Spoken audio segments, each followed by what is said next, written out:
Buya Hamka dimasukkan ke dalam penjara. Naik tapak kaki sepatu ke atas meja. Buya Hamka duduk. Ditunjuk dengan telunjuk hina. Hei Hamka, pengkhianat negara, mau menjual NKRI ke Malaysia. Sampai terlintas di hati Buya Hamka, nampaknya pisau silet di tepi penjara. Hamka ambil pisau silet itu, potong saja ke tangan. Tak ada gunanya kau hidup. Di Maninjau kau bergelar datuk, di Masjid Al-Azhar kau bergelar buya, doktor dari Al-Azhar. Tak ada gunanya kau hidup dihina.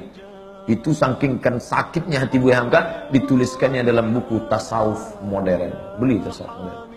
Buya Hamka ketika mau meninggal minta bawakan, nak tolong ambilkan Tasawuf Modern, aku mau mengenang sakitnya di penjara.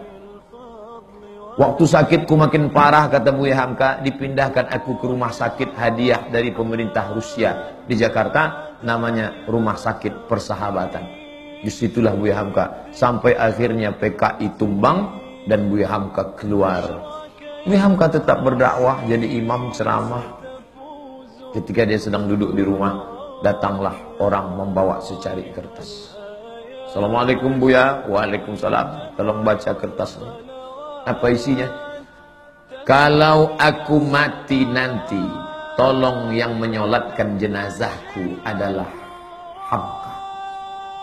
Yang menyiksa, yang memenjarakan Buya Hamka selama 4 tahun itu akhirnya mati. Saya waktu itu penasaran, mau tak Buya Hamka ini? Mau tak? Mau Buya Hamka. Di situ kesal saya tutup buku. Kok mau dia? Kok mau Buya Hamka? Andai saya lah itu disiksa orang saya, lalu datang utusannya, andai aku mati, tolong yang mengimamiku Ustadz Abdul Somad, cari Ustadz Abu.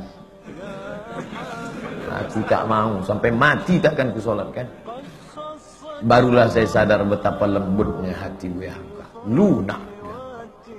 Dia tak pernah di Al-Azhar, sekalipun dia tak pernah Azhar, tapi Al-Azhar memanggil dia, memberi dia gelar doktor. Tak pernah kuliah di Azhar. Ustadz Somad 4 tahun di Azhar, balik LC. Sadar diri, aku tak selevel. Hamka luar biasa. Difitnah, bersebar info seluruh Indonesia bahwa Hamka plagiator. Novelnya itu katanya diambil dari Al-Manfaluti, sastrawan Mesir. Ditulis di harian Lekra, PKI punya. Siapa yang memfitnah dia? Pramudia Anantatur, Pram. Buya tak melawan, diam. Akhirnya isu itu hilang, PKI jatuh, NKRI tetap tegak berdiri, dan tak lama sesudah itu datang perempuan bermata sipit dengan suaminya, mu'alaf, mau masuk Islam. Assalamualaikum. Waalaikumsalam. Kamu siapa? Nama saya. Enggak. Dia mau masuk Islam. Kata Buya, kamu ini siapa? Saya disuruh ayah saya kemari Buya.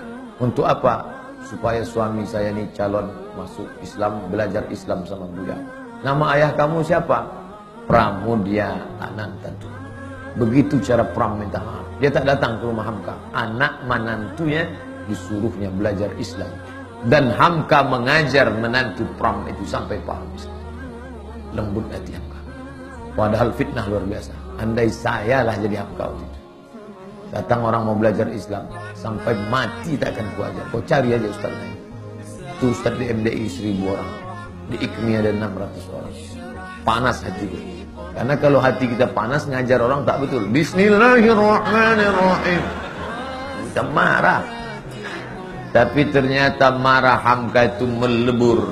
Bersama apa? Maaf. Tak berkesan. Kalau masih berkesan, berbekas. Bukan maaf. Saya maafkan dia Pak Ustaz. Tapi untuk datang ke rumahnya rasanya 2030 lah Pak Ustaz. Belum. Itu belum maaf. Tak ada contoh. Nanti kalau saya sebutkan Nabi, orang, itu kan Nabi. Saya sebutkan Abu Bakar, itu kan Abu Bakar. Mana orang kita? Hamka, kurang awak mana dari Maninjau.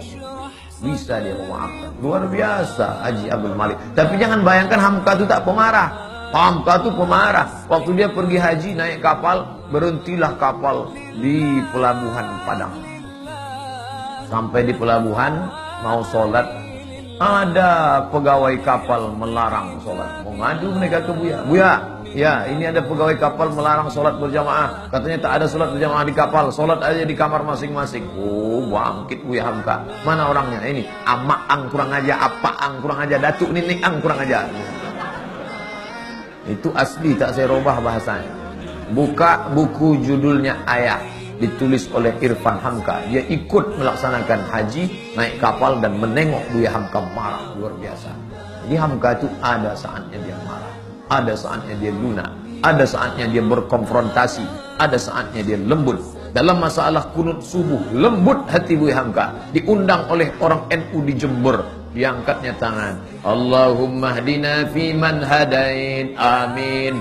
Orang semua tahu dia Muhammadiyah. Muhammadiyah tak berkunut, tapi hatinya lunak menjaga persatuan umat.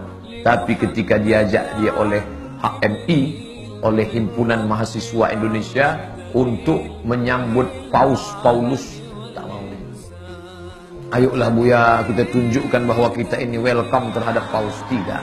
Kenapa Buya tak mau? Bagaimana aku bersalaman dengan orang yang sudah mengkristenisasikan anak bangsa? Tak mau dia. Begitu juga dengan fatwa Natal bersama. Buang itu fatwa. Ratu Alamsyah Prawira Negara tertekan karena Presiden Menteri mau Natal bersama. Cabut fatwa Natal. Atau Buya berhenti jadi ketua MUI. Lebih baik aku berhenti jadi ketua MUI daripada mencabut fatwa Natal bersama. Hamka keras berprinsip, tapi saat-saat memaafkan biar lunak. Kita ambil maaf Hamka di bulan Syawal yang penuh barakah.